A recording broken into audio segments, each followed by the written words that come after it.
মটর ডাল দিয়ে এইভাবে একবার মুচমুচে বড়া বানিয়ে খেয়ে দেখবেন, খেতে কিন্তু খুবই সুস্বাদু। এই ডালের বড়া বানানোর জন্য আমি ১ কাপ ডাল আগের দিন রাতে ভালো করে ধুয়ে ভিজিয়ে রেখেছিলাম। পরের দিন ধুয়ে ভালো করে একটা মিক্সিং জারে নিয়ে একটু জল দিয়ে এটা ভালো করে পেস্ট বানিয়ে নিলাম। এবার একটা থালার মধ্যে ডাল বাটাটা দিয়ে তার মধ্যে ধনেপাতা, পেঁয়াজ, কাঁচা লঙ্কা কুচি দিয়ে দিলাম। ওপর থেকে নুন, হলুদ আর সামান্য কালো জিরা দিয়ে এটা ভালো করে মেখে নিলাম। ডালের পেস্ট বানানোর সময় মনে রাখবেন অবশ্যই একটু জল দেবেন, না হলে ডালের বড়াগুলো কিন্তু শক্ত হয়ে যাবে। ডাল বাটাটা খুব বেশি মিহি করবেন না, একটু আধা ভাঙা ডাল মতন রাখবেন, তাতে বড়াটা খেতে ভালো লাগবে। সবকিছু ভালো করে মিশিয়ে নেওয়ার পর একটা প্যানের মধ্যে সাদা তেল গরম হতে দিয়েছিলাম। তেলটা ভালো করে গরম হলে গ্যাসের ফ্লেমটা মিডিয়াম করে বড়াগুলো চ্যাপ্টা আকারের একটু বড় বড় করে তেলের মধ্যে দিয়ে দিচ্ছি।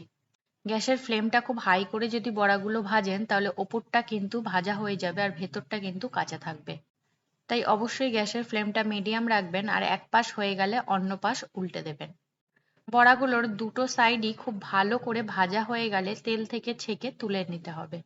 এই রকম ভাবে মটর ডালের বড়া একবার বাড়িতে বানিয়ে খাবেন, ডাল ভাতের সাথেই বড়া হলে দুপুরের খাবারে আর কিছু চাই না।